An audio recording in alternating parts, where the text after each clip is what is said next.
Welcome to I Cook, She Drinks. Today, what we're gonna do is we're gonna make a really good seafood appetizer. It's very simple. What we're gonna do, we have some scallops, some shrimp, a little bit of cooked lobster. It's already been pulled and shredded. Not really shredded, but it's pulled in pieces, some shred pieces in there. We've got some marinara sauce that I have. I have some chili flakes, you can use your salt, or I have my seasoning. I've got some mixed peppers, red and orange peppers, and a little bit of diced red onion. So I'm gonna use this baguette. I'm gonna cut it off right here in the middle. What I'm then gonna do is take this, I'm gonna cut it. I'm gonna toast these. And when I make the devil's toast, I'm gonna use these biscuits and put the seafood on top of it to let them absorb all that sauce and the fish on top of it. All right, so follow me over to the pan here and we'll go ahead and we'll get things started. See you in a minute. Okay, so we're coming over here to the pan.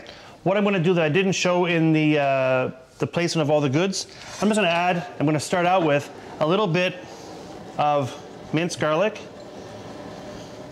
in a hot pan. So it's about a teaspoon and a half with some oil in there. The pan's nice and hot already. I'm going to add my onions and my peppers. Oh, there you go. So as that's starting to brown, I'm gonna take my fish, put my fish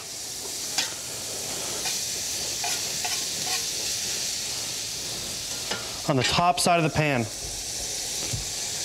And let that start cooking there. Lightly season the fish. Not much because the sauce is gonna have flavor in it as well.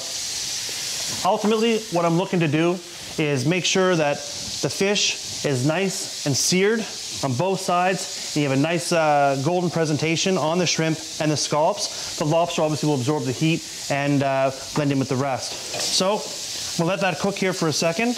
And then as I'm doing that, I'll flip everything over on the fish side. I'll basically toss around my vegetables. I'm gonna add 1.5 ounces of my marinara. And then I'm gonna go ahead, add the chili flakes to that as well. I find that earlier on you add your chili flakes, the spicier the dish gets. You don't want it to be too overpowering, but you want a little bit of heat. Hence why I call it devil's toast. And again, my wife cannot eat fish because she doesn't like it, so that's just more for me and the crew. No, I'm just eating bread over here. She's been eating bread. No. But she's been drinking all morning, so it's good. Okay, so what I've done is I've gone ahead and I've flipped over the seafood. And again, take a look at the scallops. If you look in here, see that nice golden brown around the outside, a nice sear? That's how you want that to look.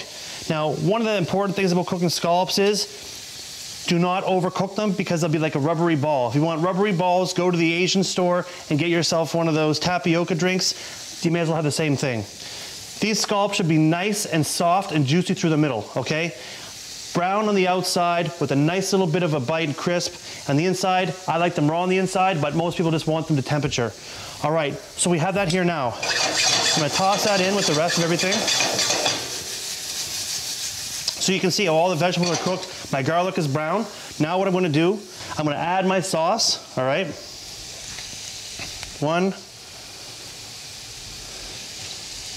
2 ounces. I'm gonna add a bit of white wine. Just a little bit. And then I'm gonna top it off with my chili flakes. Just a pinch. And I'm gonna let that reduce. Oh man, can you smell that? That smells damn good. So the importance is you wanna have your sauce so it's nice and fluid. You don't wanna have something too thick because then you can't roll it on your toast. So I'm gonna take this right now. Now all I have to do is add my seasoning. So I have my seasoning from over here. You can use salt, pepper. Honestly, again, people criticize me for this. I like using a little bit of chicken stock because you know what? When you use chicken stock, it's a little bit higher in salt, but it does the job and it really enhances the flavor of your food. Artificially or not, I know I like to eat. I'm going to eat it. If you're eating this stuff, I'm not really worried about your health. I'm just worried about how it tastes. All right, so we'll pull it off the grill. We're gonna take it off the pan and we're gonna go to the plate. So meet me at the cutting board. Okay, so here we go. We have our toasted baguette, all right, with a little bit of olive oil and rub with garlic. So look at this here. Oh, that juice, goodness. Lobster in there. So I'm just gonna put this over the toast, just like that. There you go. Look at that. Share with your friends, dip, serve, have a nice bottle of wine with that, something smoky I prefer, and it'll be really good to enhance the flavor. Now let me dress the plate. I'm gonna go ahead and grab my chili oil, just for decoration. There's your devil's toast. And you could even add a little bit of Parmesan cheese over the top if you want. And what some people will do, they can take the baguette, cut it down the middle, put it on like a sandwich with cheese and bake it in the oven. Just pull the ends off the shrimp. It's a great little snack. There you go. Enjoy.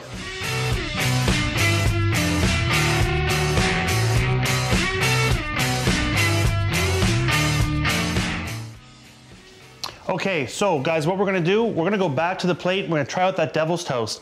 Now, one of the reasons I cooked that devil's toast is because a really good friend of mine who is a chef, and I worked under the tutelage of him at a place called the Press Gang in Halifax, Nova Scotia. I was a sous chef for quite a while, I learned a lot from this man. Here's Martin Keslar, and we're gonna try out the devil's toast and see what he thinks, see if I kept up the recipe just how he had it. All right. Martin, so it's been a while. It's been a while. Let's try here. Let's try it out and see what you think. All right. And I want your honest opinion on how it tastes, what the overall flavor is.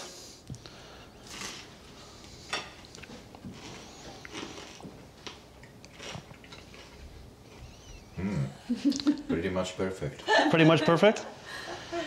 Very lovely. Taste a piece of the scallop and tell me how you think the doneness on the inside of that scallop is. Dave's more wondering if it tastes like a tapioca ball. Yeah, tapioca ball. No, it's perfectly cooked. Yeah? Nice and medium rare inside. Yeah, it's true. When you overcook a scallop, it's rubbery, yeah? Yeah. Yeah, this is lovely. And the overall flavor? David, you learn a lot, buddy. I did learn a lot. I learned from the best. Again, you heard it yourself from Martin Keslar from Martin's Kitchen on the Prospect Road in Nova Scotia. Just off that road, I'm going to tell you something. If you haven't been to Indian Lake Golf Course to try out the food, it's fantastic. You don't want to miss it. It's a beautiful place overlooking the greens, nice floral area, nice deck, nice patio. Check it out. You won't want to miss it. Thanks for tuning in. We'll see you next time on I Cook, She Drinks. We're going to test out a few beers, and we want to put them out there. So we are from Nova Scotia, Canada, and one of the big things about our heritage is our beer. We have a lot of vineyards, we have a lot of apple orchards. So this beer here, it's called No Boats on Sunday. This is made from, hold on. No. No, hold on.